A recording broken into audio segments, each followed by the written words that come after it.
when I was in college, I took public speaking. It was required. I went to Keene State College, so everybody back then was training to be a teacher, and so you had to take public speaking. And every time it was my turn to get up, Dr. Trosh would go, "Oh, you have such a high, thin voice." So I'm very conscious of that. But I think maybe speaking into a microphone, is it working? Yeah. Maybe helps. Okay. Again, for those of you that just came in, thank you so much for coming. If anybody hasn't signed the attendance sheet, we would really appreciate it if you do that. We like to keep track of how many people come. It's interesting to us to see where they come from, how wide a radius from Hartford is represented. And I promise you, no salesman will call. You won't get any spam as a result of it. But anyway, please feel free to do that. The other thing is, as you know, we're a nonprofit organization, and as with any nonprofit organization, it's always a challenge to meet our expenses. And so I would invite you, if you enjoy the program and if the spirit moves you, we have a Lucite donation box on the table. And so if you feel moved to throw in $1 or $2 or $50, whatever, we would be very grateful. And speaking of fundraising, we're always looking for opportunities to raise money, and David Briggs, who is the innkeeper at the Hotel Coolidge here in White River, has offered us an interesting opportunity, and I will give David a couple of minutes to explain his plan before we move on to our program.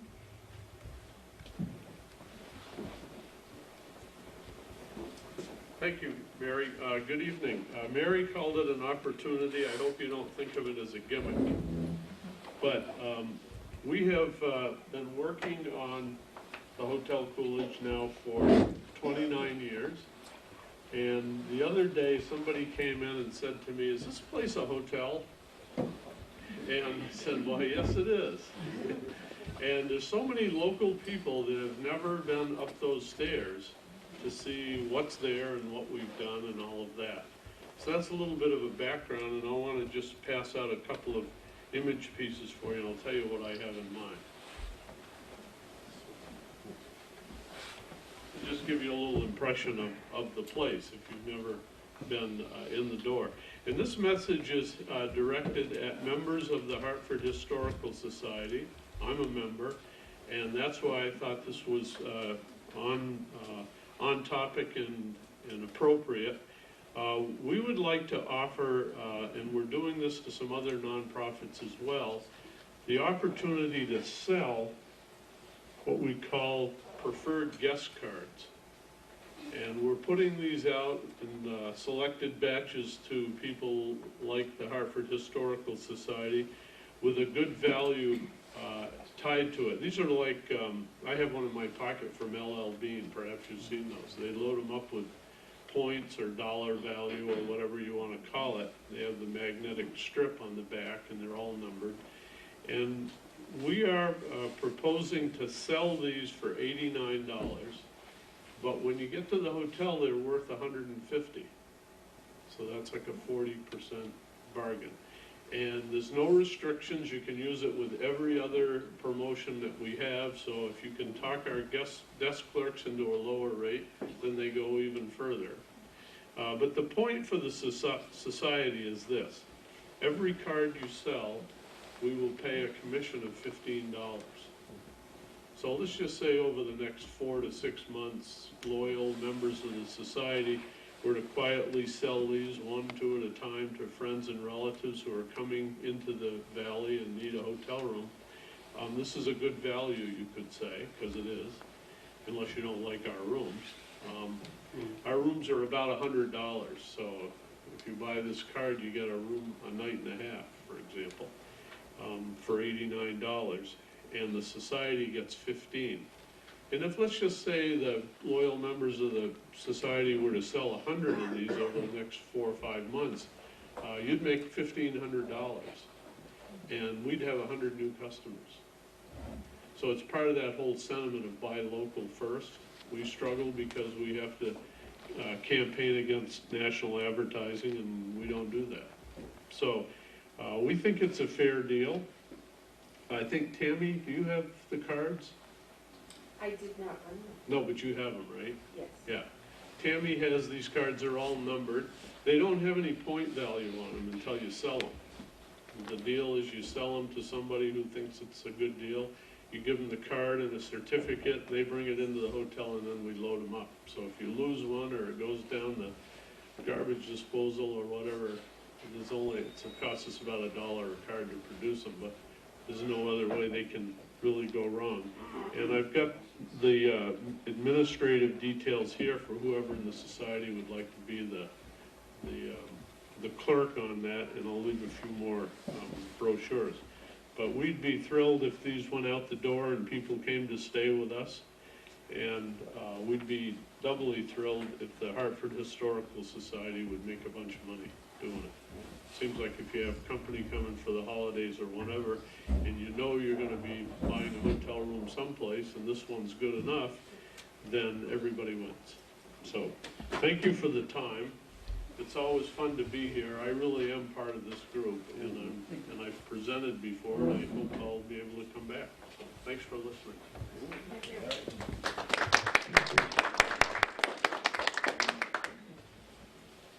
The only other thing that I wanted to mention is that our next program, normally we have 4 programs a year, September, November, April, and June. But this year, we are fortunate to have on December 4th, Jerry Daniel, who is a professor emeritus at Dartmouth College, is going to come and do a special program for us on the logging industry in the Upper Valley. So it will be held right here. So we hope that we'll encourage you to join us. It will be advertised in the Valley News, on the radio, on CATV, I hope. And we put posters around town, so please watch for them. Actually, it's, about 3 weeks away? It's not that far down the pike. And also, I would like to invite you to stay for refreshments when our speaker is finished. The ladies of the Historical Society have been busy baking, and we have some nice hot cider, so we invite you to linger. And, okay, finally, what you came here to see, or who you came here to hear. Our speaker tonight is Matthew Vigo. He grew up in Bradford, so he's a local, more or less, local young man. He went to Oxbow High School. Matthew received his Bachelor of Science degree in geology from Middlebury College. The focus of his research at Middlebury was glacial geology and past climate reconstruction. He has spent the last 2 years earning a master's degree in earth sciences at Dartmouth, where his project pertained to the drainage of Glacial Lake Hitchcock, which filled the Connecticut River Valley from central Connecticut to the St. Johnsbury region. He has also done research work for Krell and has performed field research in northwest Greenland, Alaska, New England, and the western United States. Thank you, Matthew. Well, thank you everybody for coming. Thank you for having me. This gives me a great opportunity to showcase New England geology and what I've been studying, and to educating the public on exactly how glaciers work and what kind of landmarks they left behind here in New England. The image here, you'll notice, is not New England.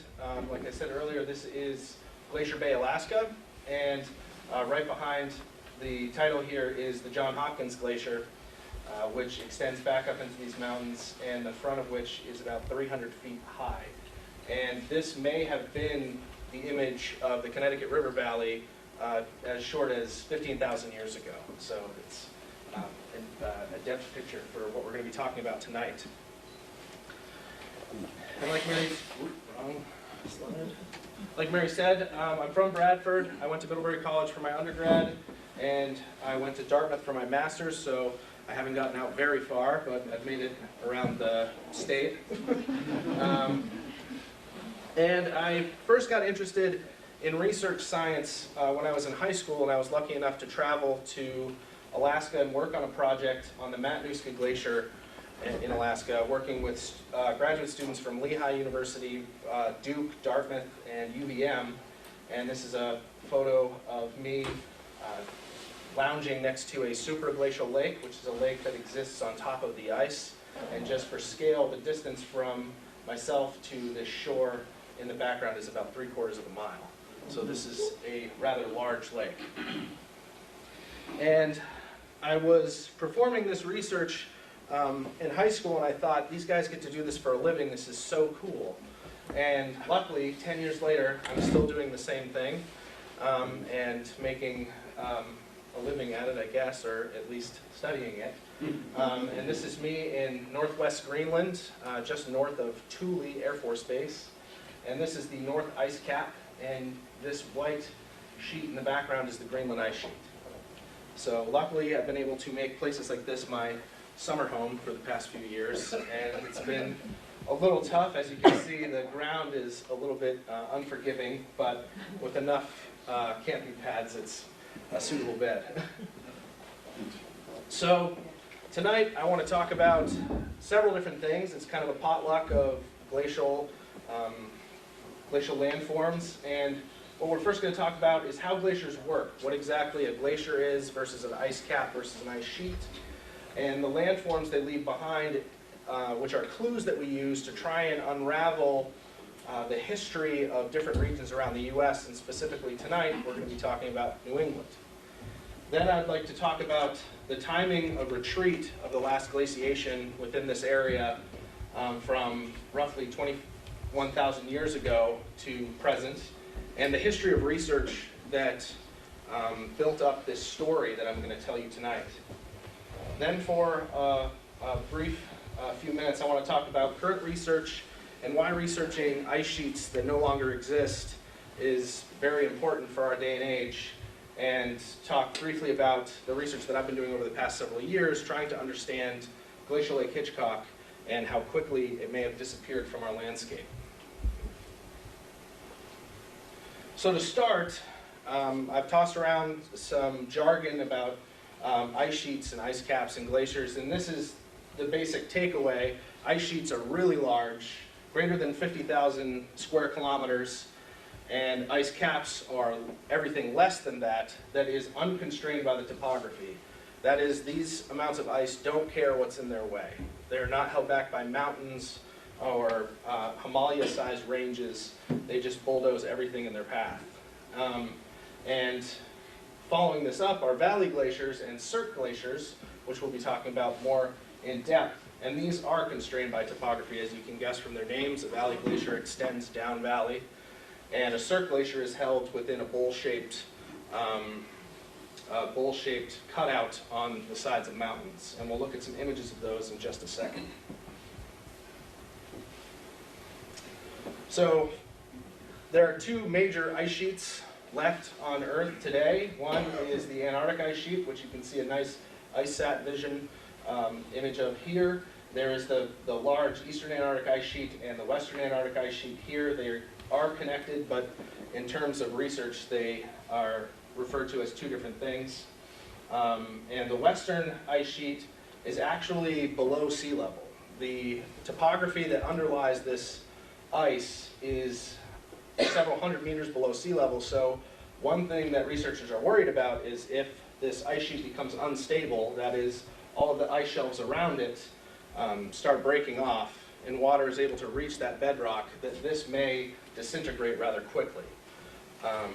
We don't really have a firm understanding of what would actually cause that to happen, so what brink would bring on that collapse. So this is a large question of research presently, and why this winter and this last government shutdown is so important. We've been collecting a lot of data about the West Antarctic Ice Sheet and the Eastern Antarctic Ice Sheet, and to lose an entire year's worth of research for both the U.S.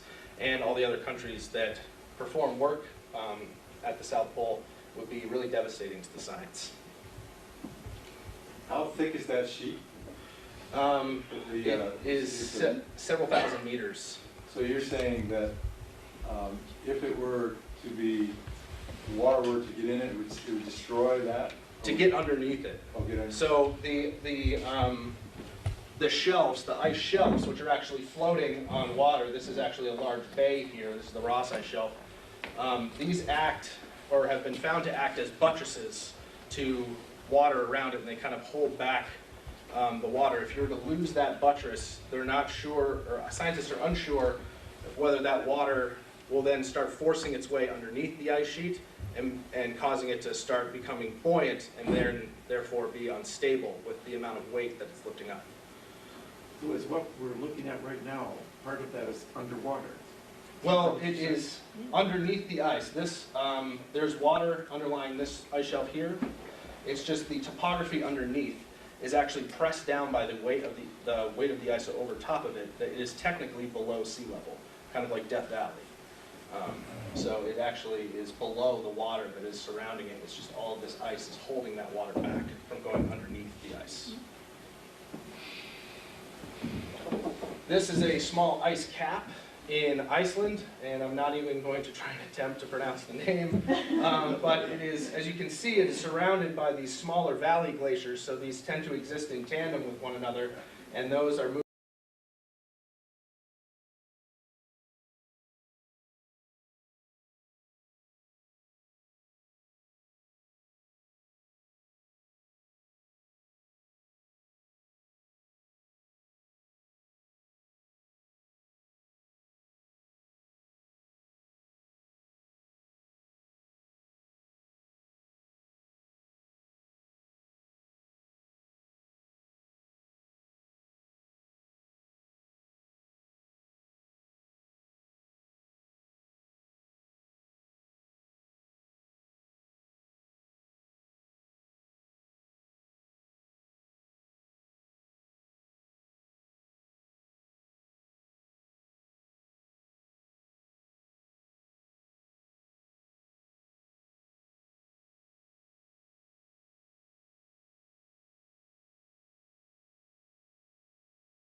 I used to call them hummocks, for lack of a better word, glacial hummocks. They call them a 20-story building.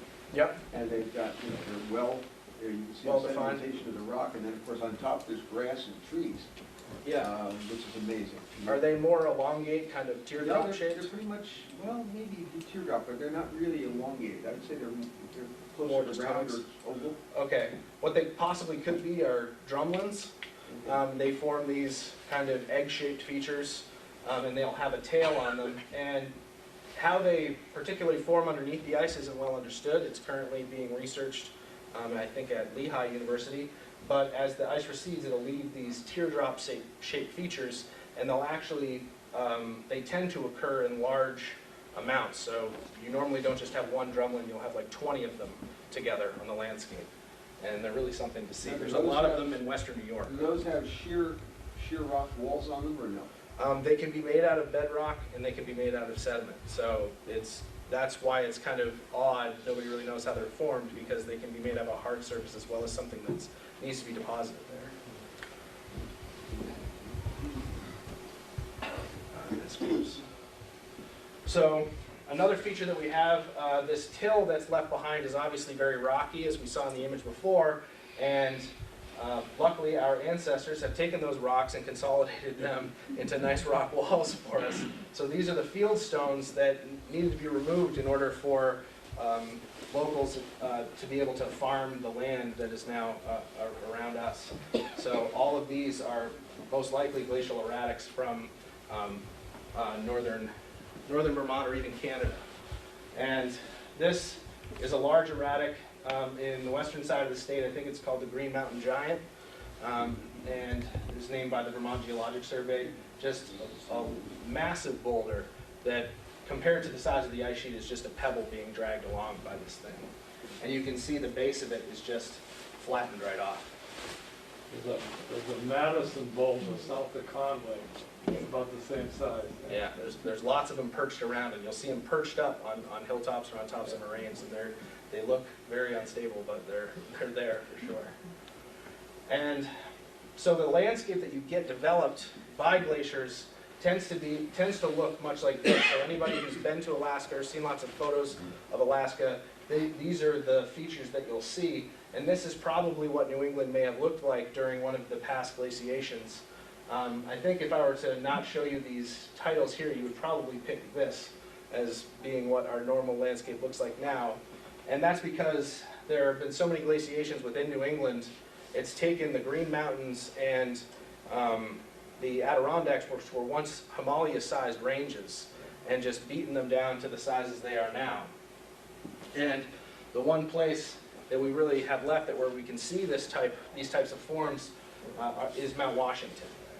So these are two images from Google Earth of Mount Washington. This one looking to the northwest. You can see 3 different cirques right up in here, nice bowl-shaped features. This is Tuckerman's right here. And then this looking to the southwest, this is Great Gulf. Beautiful U-shaped valley, just like these right here, curving around to the cirque on the backside of the mountain.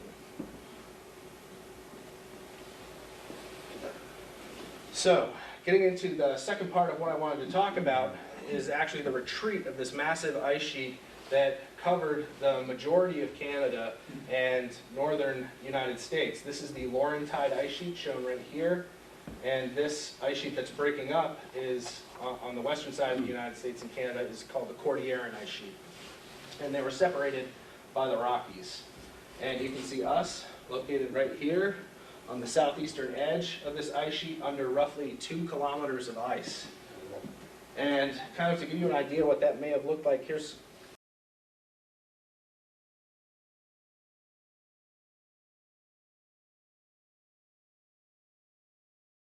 under 1,250 meters. This is the skyline of Boston down in gray. And then Montreal under 3,300 meters right here. So we were somewhere kind of in the middle. So you can imagine that boulder that I showed you earlier is just a small dot on the bottom of this ice sheet being moved along. And one thing that I want to point out again is that this massive ice sheet was formed during this glacial time period, the Wisconsin glaciation. And this was the maximum extent was 21,000 years ago, but you can see just over the past 2 million years, which is a very long time period, but short in terms of the history of the Earth, we've had many cold periods akin to this size ice sheet, and some much larger, which have done tons of work to the landscape that we live in now. Unfortunately, due to the glacier's nature of scraping off the entirety of the surface, the only evidence we're left with in this region is this final glaciation. So with these markers, we can't really tell anything about these earlier periods. What are the tip-offs that they actually occurred? What do you pick up on that tells you? That these have occurred? Yeah. This is a temperature record that was Oh, right. reconstructed from, I believe, the Greenland ice core. Yeah. So they look at the gas that's held within the ice, and that tells you about the CO2 content in the atmosphere, as well as a certain isotope of oxygen. There's oxygen 16, 17, and 18, and 18 is the heaviest, and since it's the heaviest, it doesn't want to evaporate. So times when it's cold, you get very little oxygen 18 on the ice sheet because it doesn't want to be pulled out of the sea and transported up onto the ice. And when it's warm, you get more of it being deposited. So this has been used as a way to tell temperature throughout the past. So are there terminal moraines further south than from the last glaciation? There are in the Midwest. There are some from the Illinoisan, but I don't believe there's any from pre-Illinoisan. I think most of that has been eroded away. And it's also important to understand that the last time we were tectonically active in New England, so the last mountain building event ended, I believe it was 180 million years ago, the Atlantic started to open. Right. So from that time on, our landscape has just been eroding and basically depositing out into the North Atlantic and down further to the south. It is kind of a combination of Cape Cod and the islands and Long Island. Somebody made a comment to me once that the outer islands were an earlier push, and the Long Island and the Cape was that one that didn't go quite so far. I don't know whether that's... Well, Long Island is definitely from the last glaciation, and I have an image of it coming up when we talk about the mapping that's been done historically. So this is Charles Henry Hitchcock, you may recognize the name, and James Walter Goldthwait, who are both professors at Dartmouth and New Hampshire state geologists. Charles Hitchcock was the first person to put together a geologic map and really a geologic history for New Hampshire, and he published it in 1877 and the map in 1878. It was 3 volumes, roughly 3 inches thick for each volume. So he put together a lot of work, and Goldthwait really helped in the later efforts revising that work. And this is actually a snapshot, small snapshot, from the map that Hitchcock published in 1878. And you can see we're right over here. And this yellow section is what he calls modified drift or modified till. And it would be later determined that this was actually the sediments deposited by Glacial Lake Hitchcock. And why it was named after him, because he was the first person to map it.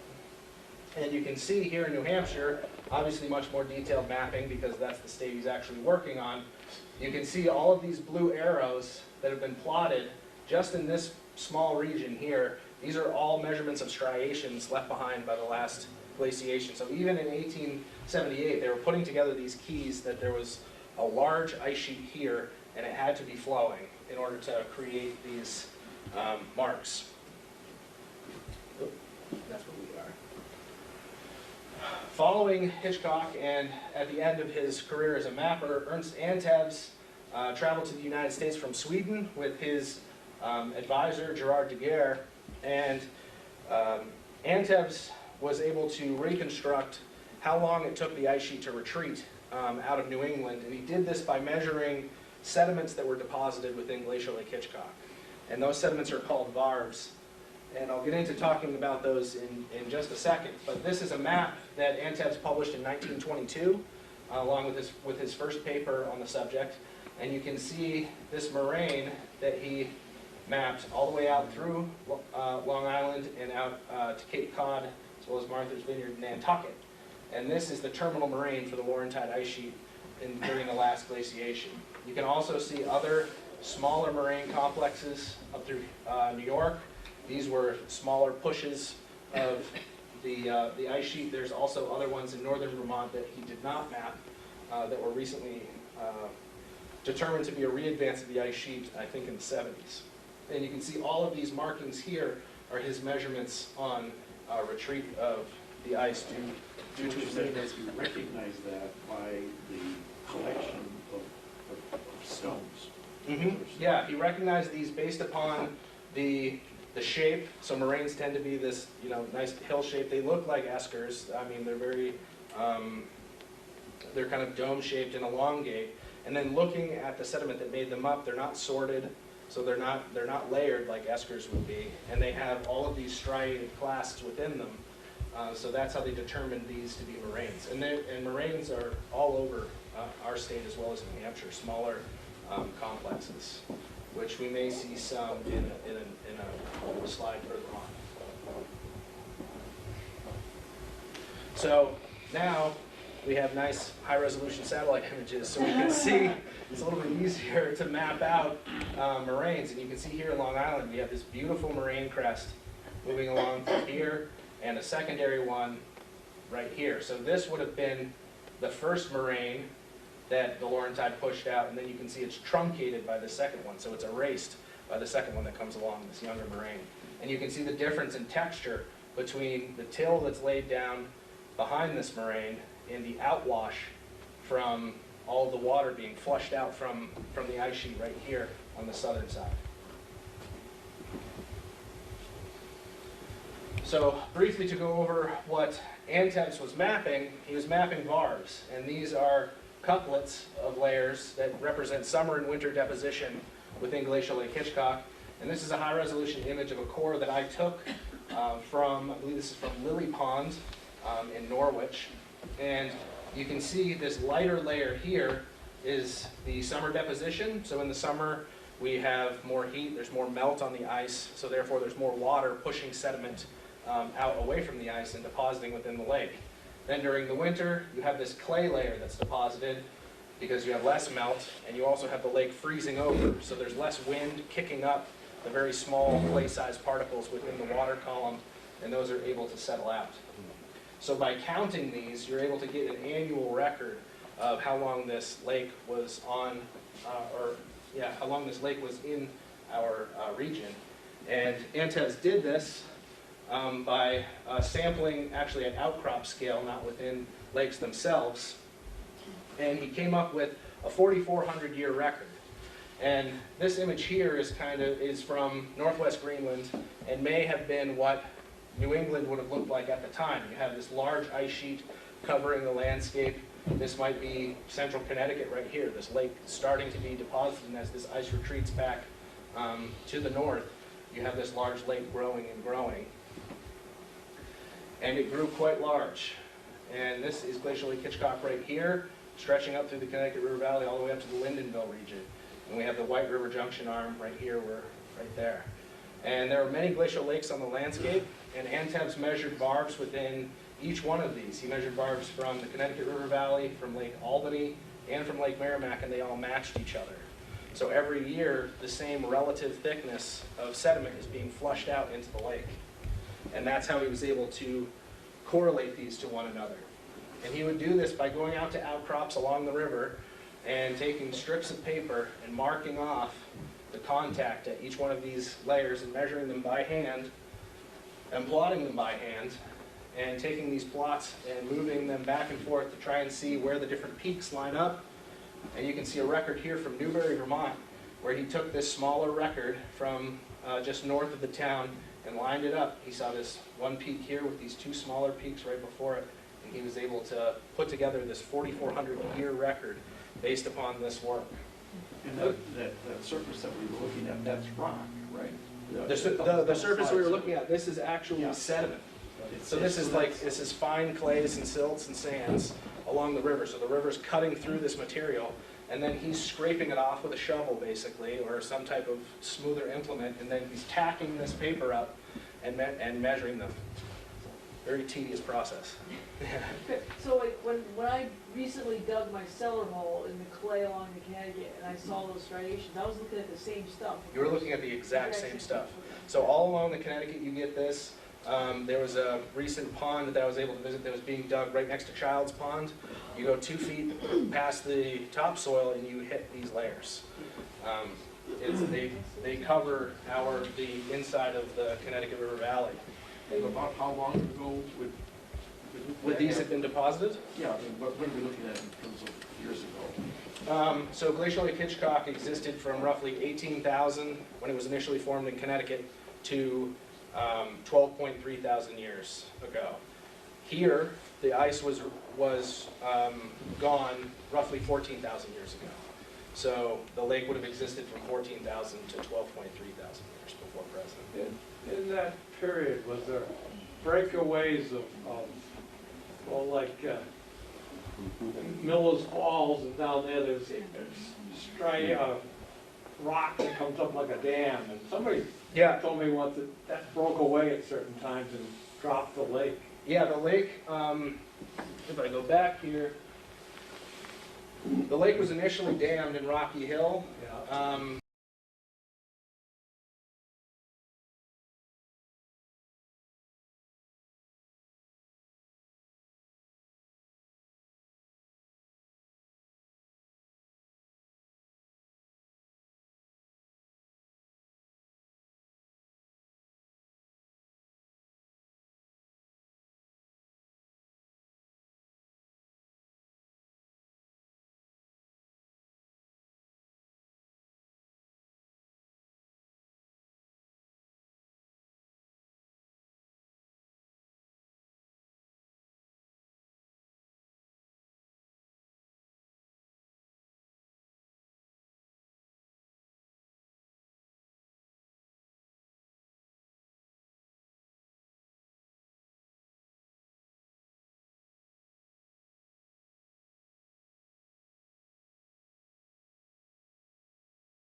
Some will move on the order of kilometers a year.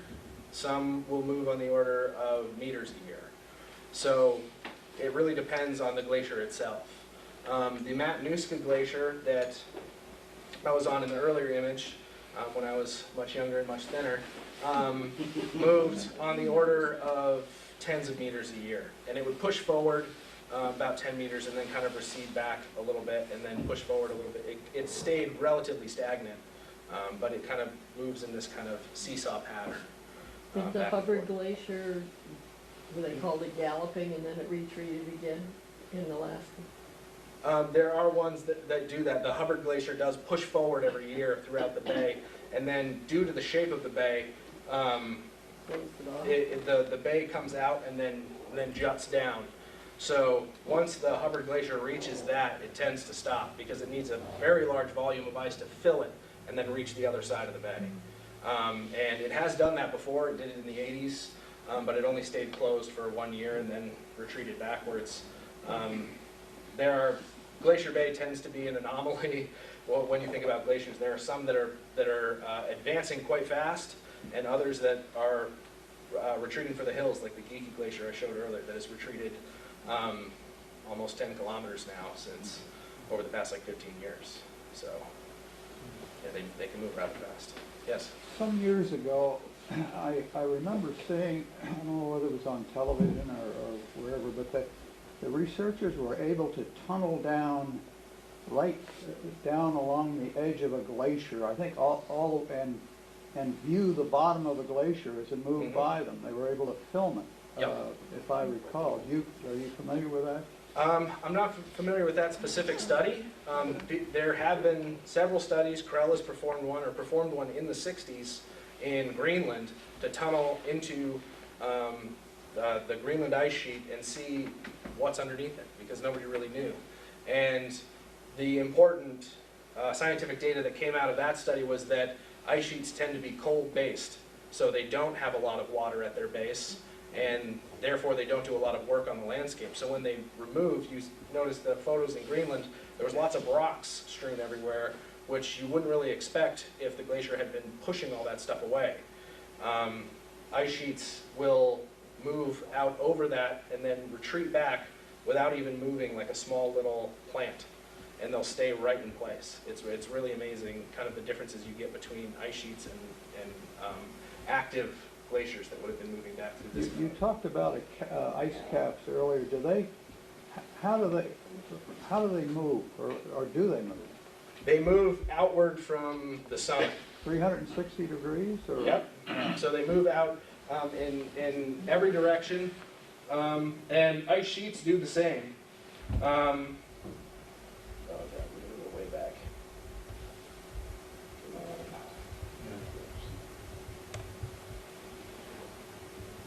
Move out in every direction around it in a big puddle, and that's what this ice is doing very slowly. So it's acting like that honey, moving out in every direction, and you get all of these different glaciers moving off of this one ice cap. And ice sheets act in the same way, but extremely slowly.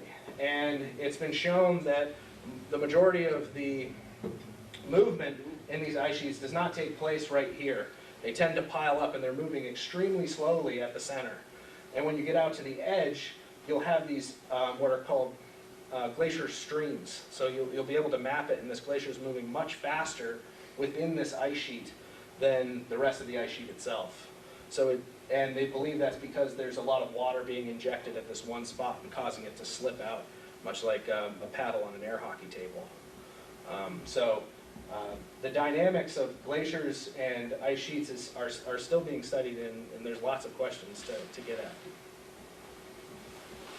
Yeah.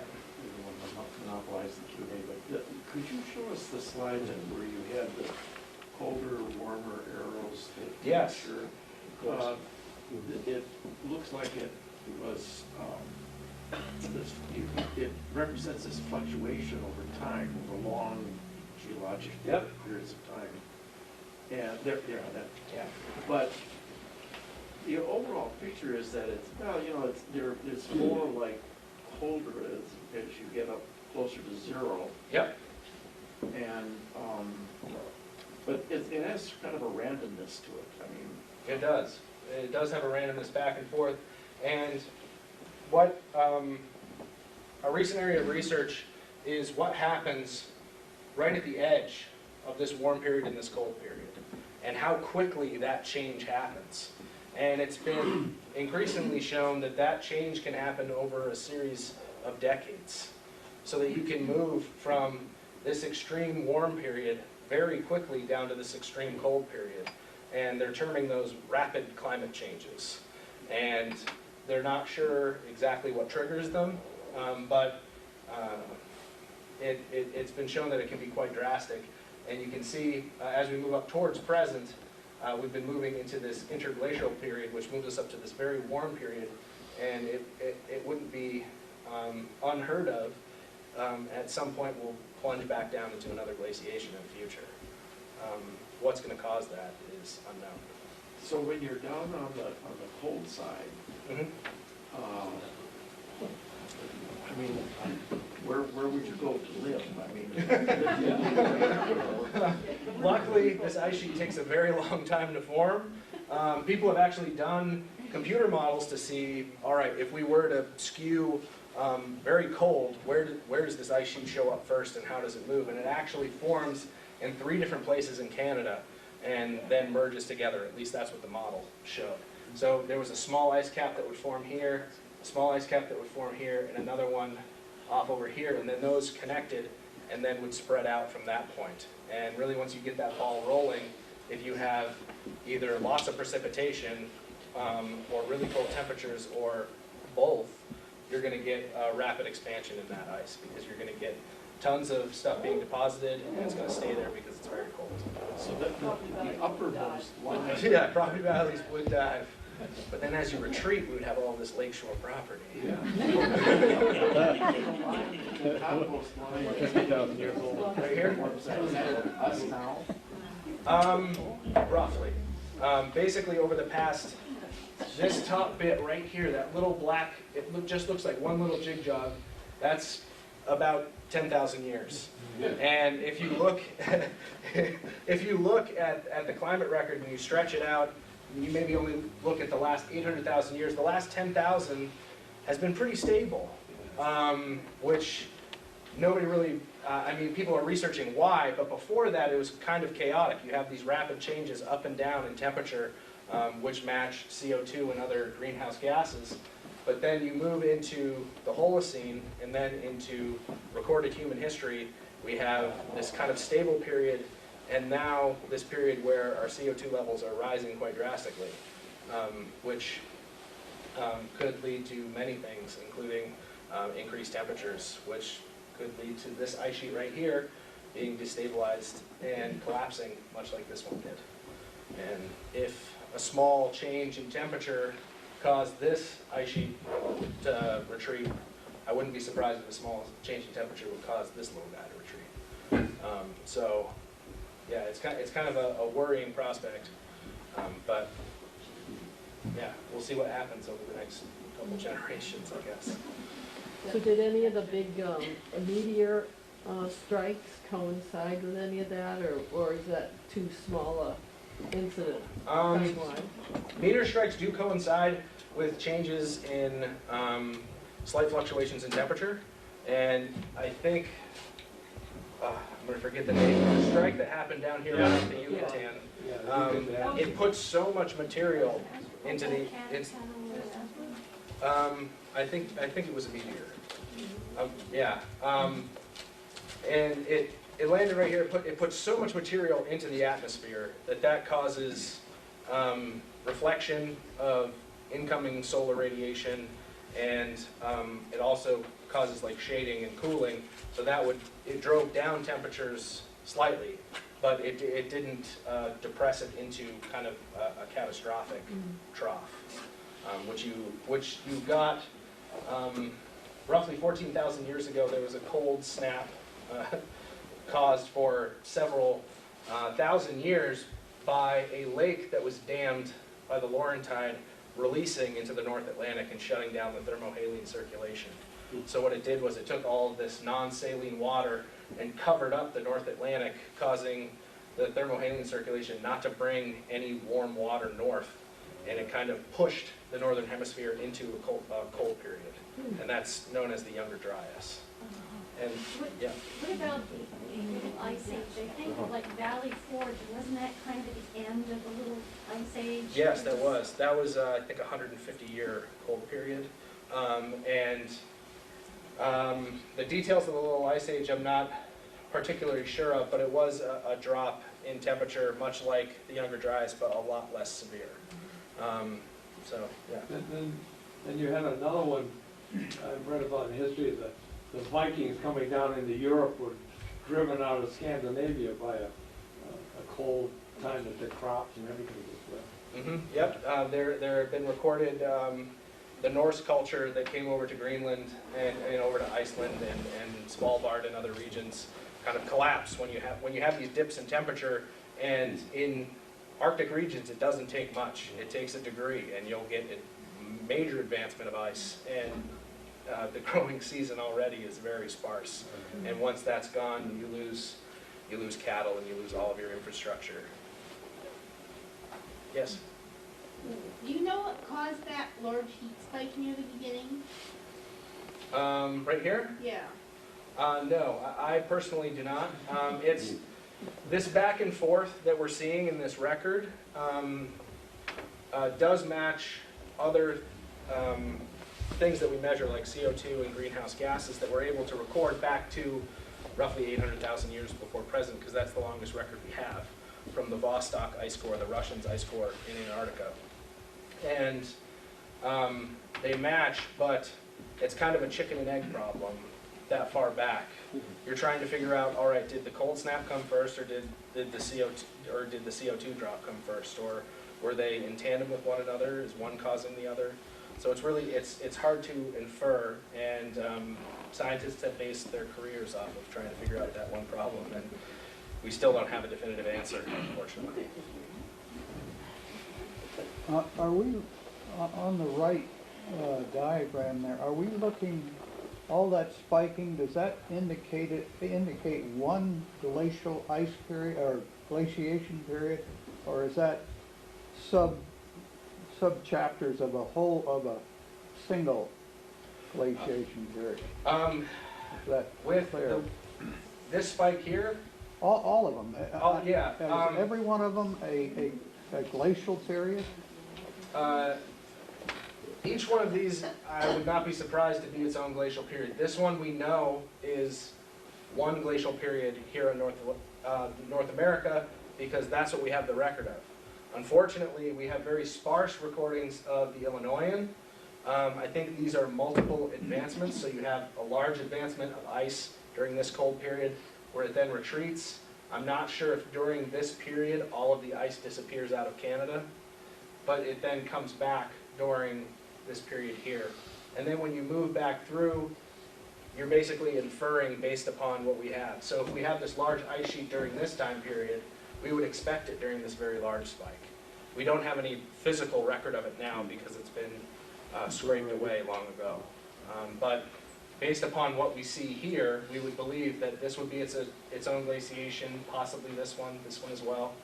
So these are multiple periods. Was glaciation occurring uniform or relatively uniformly around the whole northern hemisphere, or was it? Yes, during this last glacial maximum, you had a large ice sheet over Europe and Scandinavia. You can see kind of the edge of it right here. This reconstruction that I've shown here is from Ron Blakey. He's a geographer who takes all of the data that geologists and other scientists compile, and he makes these artist renderings of what the world would have looked like.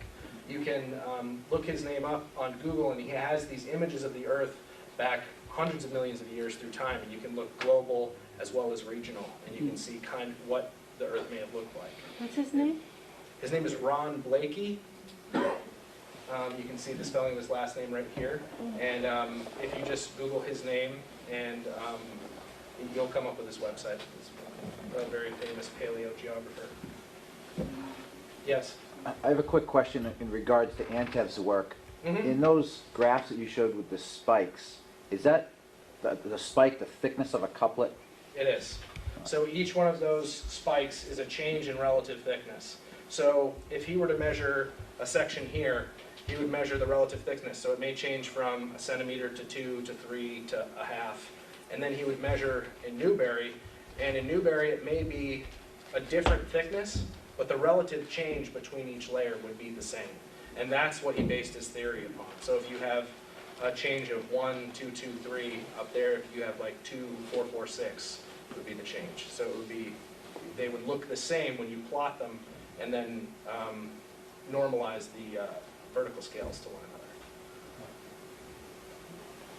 Yeah. I'm still worried about the water. There's the amount of water, it seems to me, would probably be the same, like that's available on the planet, maybe.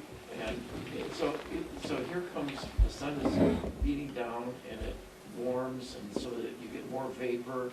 Do you think that this is all self-regulating? You get more water vapor, and therefore the sun is more blocked, so you then it gets cooler, and then you get more precipitation, and then more.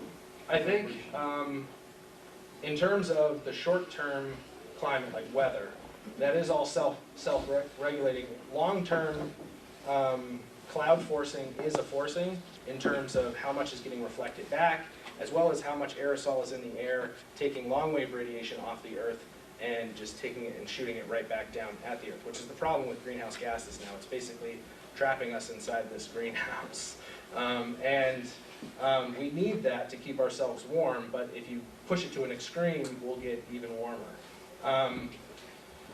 The cloud forcing is small, and unfortunately it's extremely variable, so it's a very hard thing to simulate over millions of years. It's hard enough to simulate it over weeks and try and, meteorologists to kind of push out over, what's the weather going to be like next week. As it is, it's still very variable. But all of that work that they're doing makes the data set larger, so they are getting more and more accurate as time goes on. So I think all of this is natural back and forth. What is causing it is another question.